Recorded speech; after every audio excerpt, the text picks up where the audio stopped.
ఏ ఏ విధంగా ఎన్నిక చేయాలన్నప్పుడు నేను ఒక 4 పాయింట్లు వాళ్ళు చెప్పిన. ఖచ్చితంగా పార్టీకి లాయల్టీ అనేది ఒకసారి చూసుకోండి. రెండవ అంశం కొద్దిగా ఆర్థిక పరిస్థితి కూడా, ఎందుకంటే ఎన్నికలన్నీ కూడా లంగ రాజకీయాలు అయిపోయింది. నువ్వు ఎంత సేవ చేసినా చివరికి ఏమిస్తో చెప్పు అని చెప్పేసి అంటారు.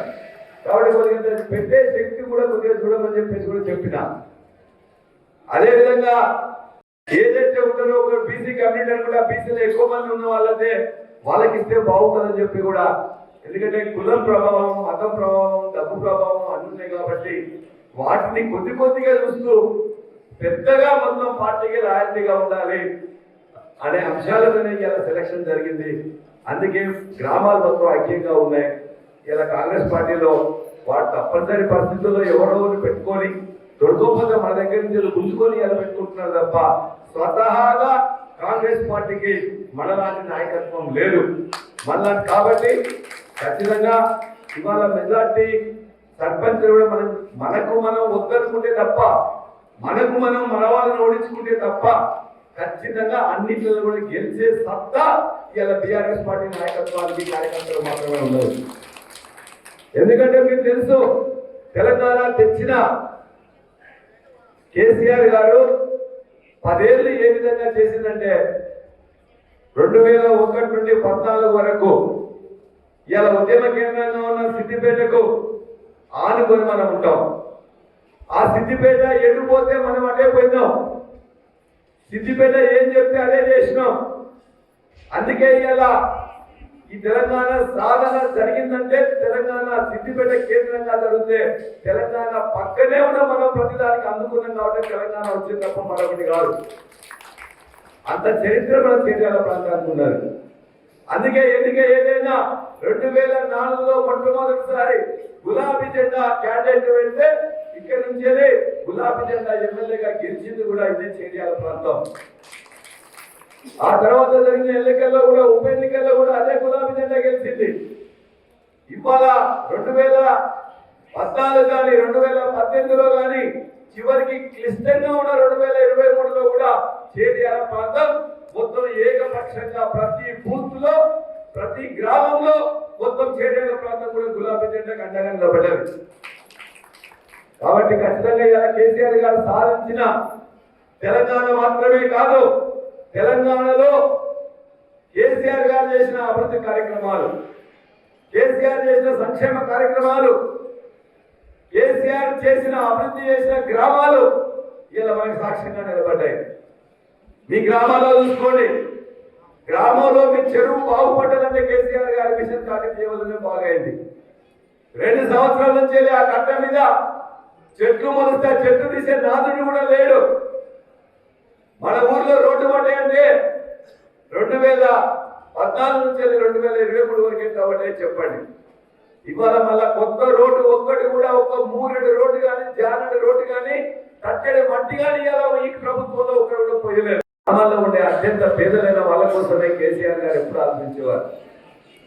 10 సంవత్సరాలు కేసీఆర్ గారితో పొద్దున 10 నుండి సాయంత్రము 11 గంటలకు 12 గంటల వరకు నేను ఉన్న సందర్భాలు ఉన్నాయి. ఏనాడు కూడా వేరేది ఆలోచించలే. ఒక గుంట జాగా ఉందామనో, లేకపోతే ఒక ప్లాట్ ఉందామనో, ఒక ఇల్లు కట్టుకుందామని చెప్పేసి డబ్బు సంపాదించామని కేసీఆర్ గారు ఏనాడు ఆలోచించలే.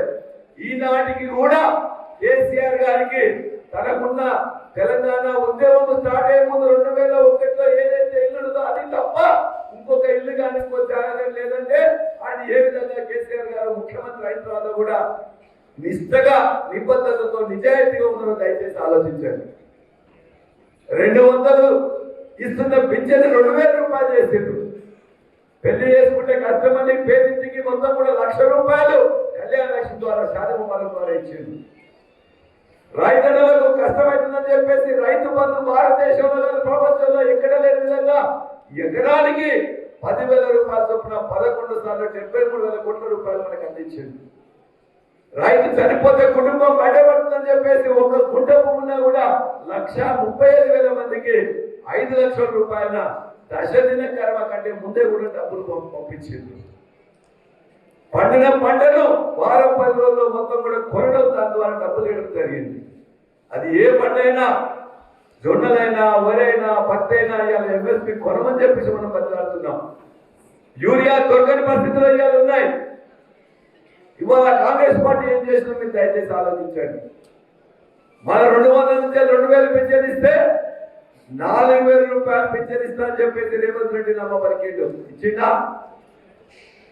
4000 కాదు, ఇంట్లో ఒక ముసలమ్మకో ముసలానికే ఇస్తుంది. నేను వస్తే ఇంట్లో ఇద్దరికి ఇస్తా అని చెప్పిండు. ఇచ్చిందా? మా మహిళా సోదరి మనులకు మీ ఇంట్లో ప్రతి ఇంట్లో కూడా ప్రతి ఒక్కరికి 2500 రూపాయలు ఇస్తా అని చెప్పిండు. ఇచ్చిందా? అదేవిధంగా మీ ఇంట్లో పెళ్ళైనట్లయితే కేసీఆర్ 1,00,000 రూపాయలు ఇస్తున్నాడు. నేనైతే 1,00,000 రూపాయలు తులం బంగారం పెడతా అని చెప్పిండు. ఇచ్చిందా? మీ ఇంట్లో అమ్మాయి కాలేజీ పోయినట్లయితే స్కూటీ ఇస్తా అని చెప్పిండు. ఇచ్చిందా? మీ ఇంట్లో మీ కొడుకు కాలేజీ పోయినట్లయితే డిగ్రీ అయిపోయినట్లయితే నిరుద్యోగ వృత్తి ఇస్తా, ఉద్యోగం వచ్చేంత వరకు 2 లక్షల ఉద్యోగాలు ఇస్తా అని చెప్పిండు.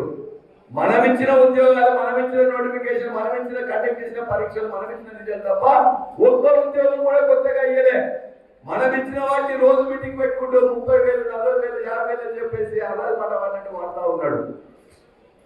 సంక్షేమంలో చెప్పినవి కూడా 2,500 ఇయ్యలే, 4,000 ఇయ్యలే, తులం బంగారం ఇయ్యలే, స్కూటీ ఇయ్యలే, నిరుద్యోగ వృత్తి ఇవ్వలే. లేక ఇవి దయచేసి ఖచ్చితంగా చర్చ పెట్టాల్సిన అవసరం ఉన్నది. గ్రామాల్లో ఖరాబైన రోడ్లు కానీ, నరకబడ్డ చెట్లు కానీ, ఆయుపైన ట్రాక్టర్ కానీ, ముళ్ళగడ్డలతో నిండిన చెరువులు కూడా ఖచ్చితంగా చర్చకు పెట్టాలి. ఇవన్నీ కూడా రేవంత్ రెడ్డి ప్రభుత్వం ఏం చేసింది, కేసీఆర్ గారి ప్రభుత్వం ఏం చేసిందని చర్చకు పెడితే గ్రామాలు ఏ విధంగా అభివృద్ధి చెందినాయి, ఏ విధంగా పునాదులుతున్నాయి, ఏ విధంగా చెత్తతో దుర్గంధంతో నిండిపోయినాయి అని చెప్పి కూడా మనకి ఖచ్చితంగా చర్చకు పెట్టాలి. ఇవాళ 2 సంవత్సరంలో మీ ఎమ్మెల్యేగా మీ యొక్క ఆశీర్వాదం ఇచ్చిన నాటి నుండి ఇవాటి వరకు కూడా మీకు అందుబాటులో ఉన్నాం. ఖచ్చితంగా ప్రతిరోజు కూడా ఏ రోజు కూడా ఏ నాయకుడు ఫోన్ చేసినా, ఏ కార్యకర్త ఫోన్ చేసినా, ఏ ప్రజలు ఫోన్ చేసినా ఖచ్చితంగా రెస్పాన్స్ ఇస్తున్నాం. వస్తే కలుస్తున్నాం, వాళ్ళ పని ఖచ్చితంగా చెప్తున్నాం.